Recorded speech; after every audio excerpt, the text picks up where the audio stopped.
My daughter is joining the company, so I need you to resign. Today is your last day." On the morning of the 20th, the president suddenly told me I was fired. I was shocked and didn't know what to say. The 20th was the day we paid our suppliers. Some payments were made through bank transfers for longtime suppliers, but I also made direct payments and visited them as a courtesy. "You look like you can go home right away. I'll give you the day off, just for you, so leave quickly," the president said. He pushed me out of the office, and the door shut with a snap right in front of my face. I didn't even know where to start to argue. "My name is Emily. I joined this family-owned paving company right after high school and worked as a clerical worker for 10 years. Well, until just now. The company had about 20 employees, and when the current chairman was the president, the workplace atmosphere was great. It was an easy place to work. The chairman, now retired, used to work closely with the younger employees, and his wife, Catherine, would come in every day to help with various tasks until he was hospitalized. Their daughter Kelly was skilled in both field and office work.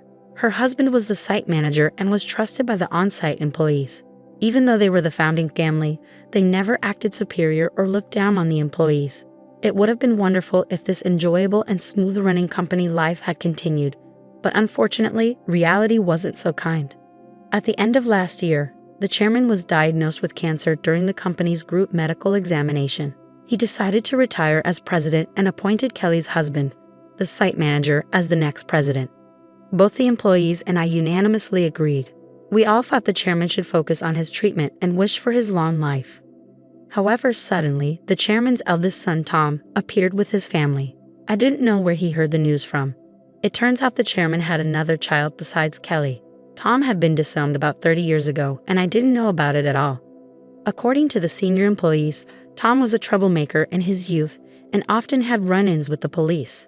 Whenever he caused problems, the chairman and Catherine would go and apologize. After dropping out of high school, he got involved in multi-level marketing and fraudulent activities, which finally led the chairman to disown him. Despite being out of touch for a long time, Tom suddenly appeared one day, pleading with his father, "Dad, I've realized my mistakes.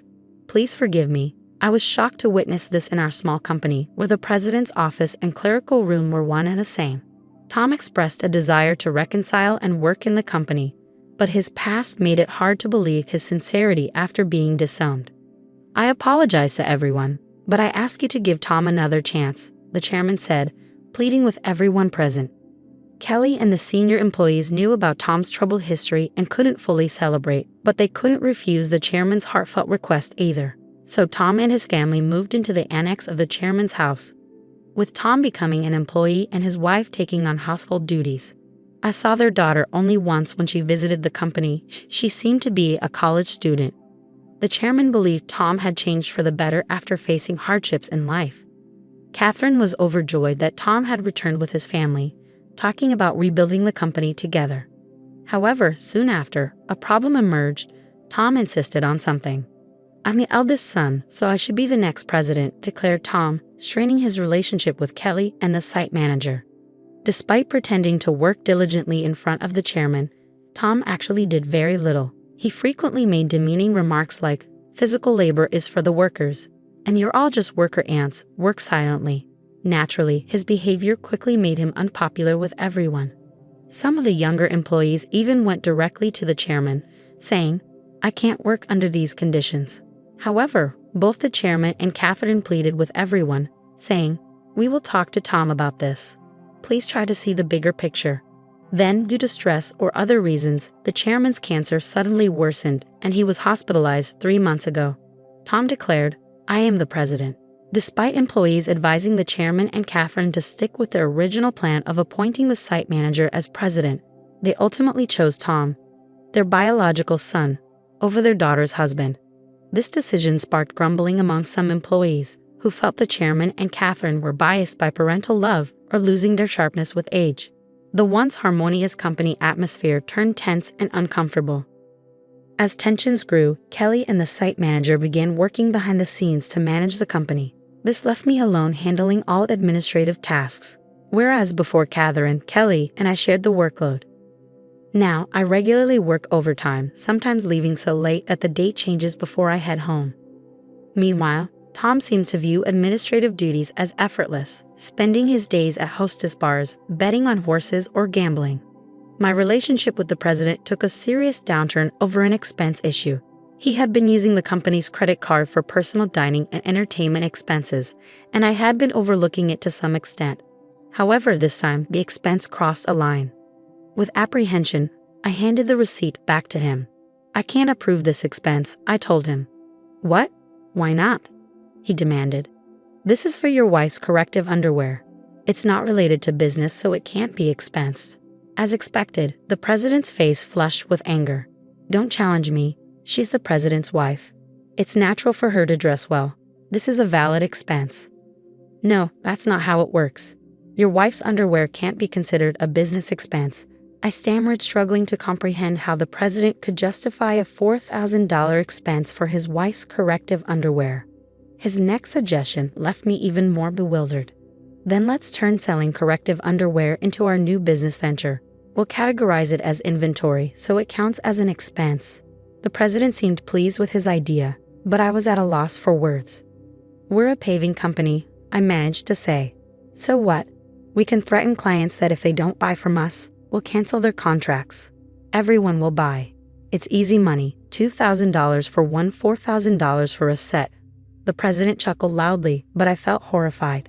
"That's absolutely unacceptable. It will damage our credibility," I snapped at him in anger. From that moment on, I became the target of the president's disdain. Day after day, I endured constant berating from him. The situation became so difficult that I considered quitting many times. However, I continued to endure and work, driven by my loyalty to the chairman who had always supported me and my concern for the team who would struggle if I left. The truth was, I couldn't afford to lose my job suddenly either. I decided to tough it out until the right moment to move on. But then, unexpectedly, I was fired. If I quit abruptly now, it will cause problems for our clients, I thought to myself. Taking a deep breath, I gathered my courage and confronted the president. "I can't do this. I can't just leave without proper notice and handover. Even your daughter wouldn't be able to handle the workload. Besides, today is the day we need to handle payments," I said in one breath, fully expecting the president to erupt in anger. As expected, the president's face turned red with anger. "Shut up. I told you to resign because my daughter is joining the company. Today is your last day. As for the payment, let them wait until they come to collect it. There's no need to pay them up front." "Excuse me, isn't it normal to pay for something once you buy it?"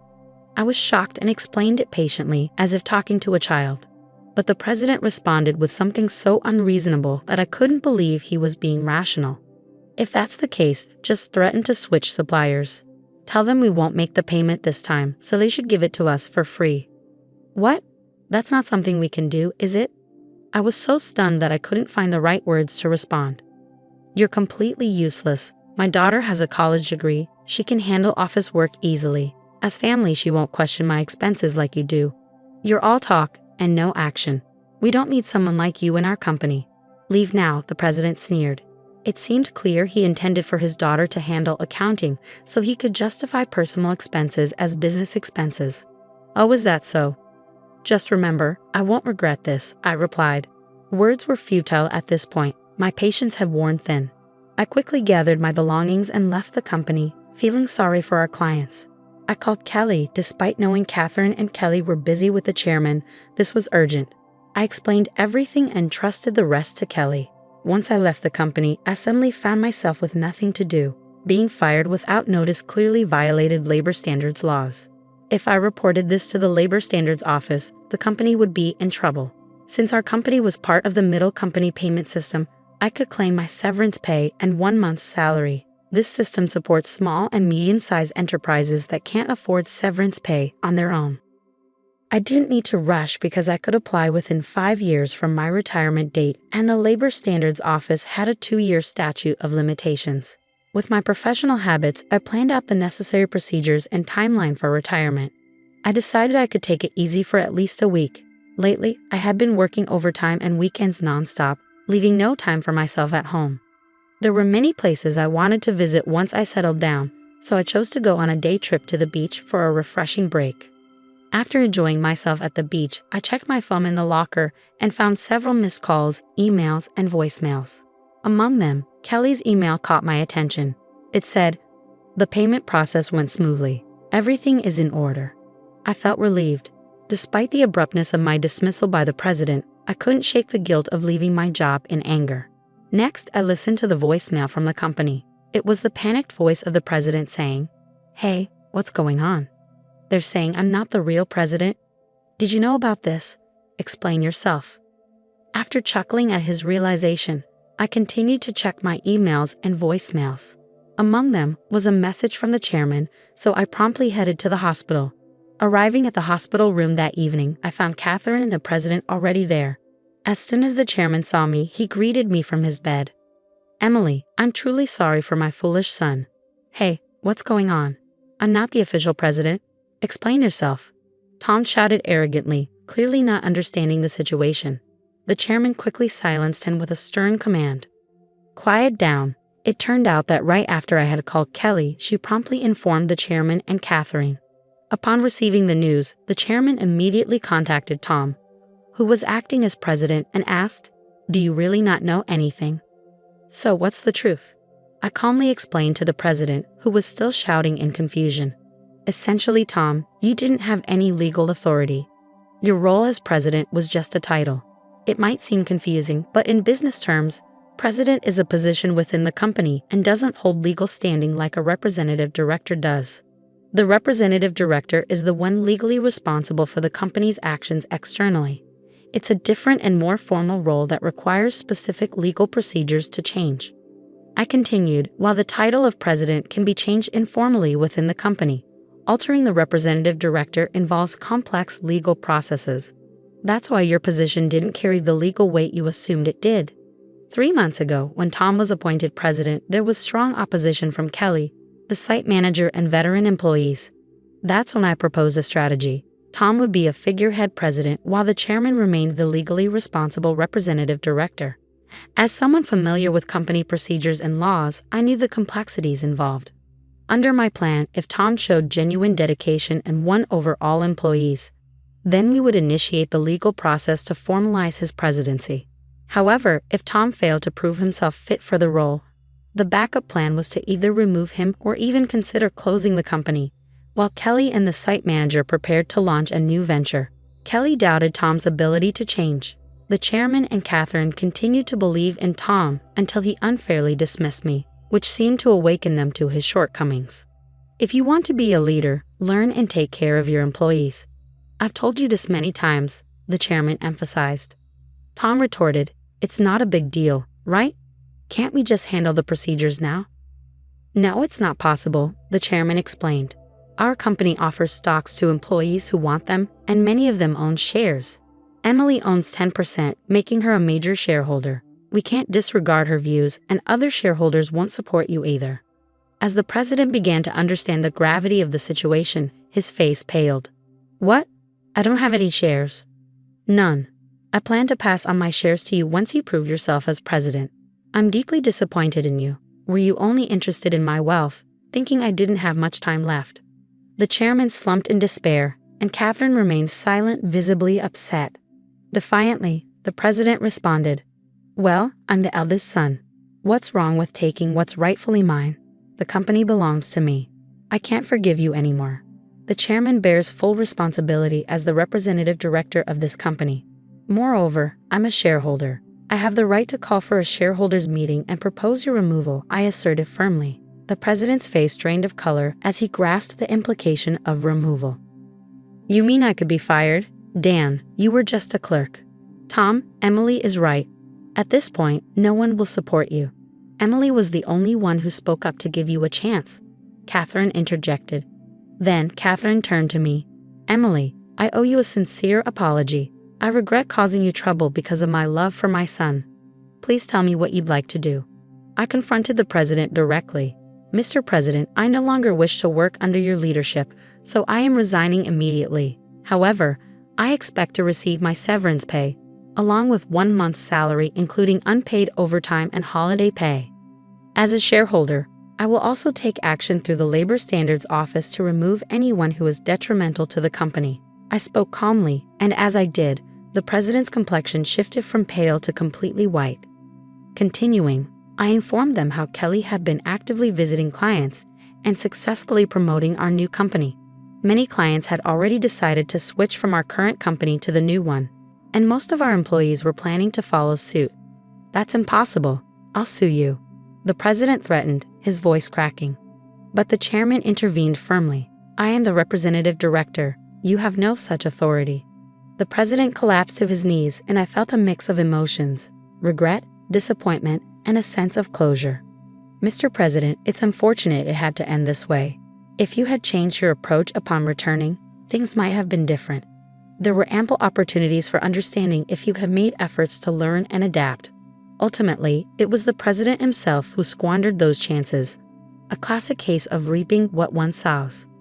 In the aftermath, the chairman decided to shut down the company, leaving Tom unemployed.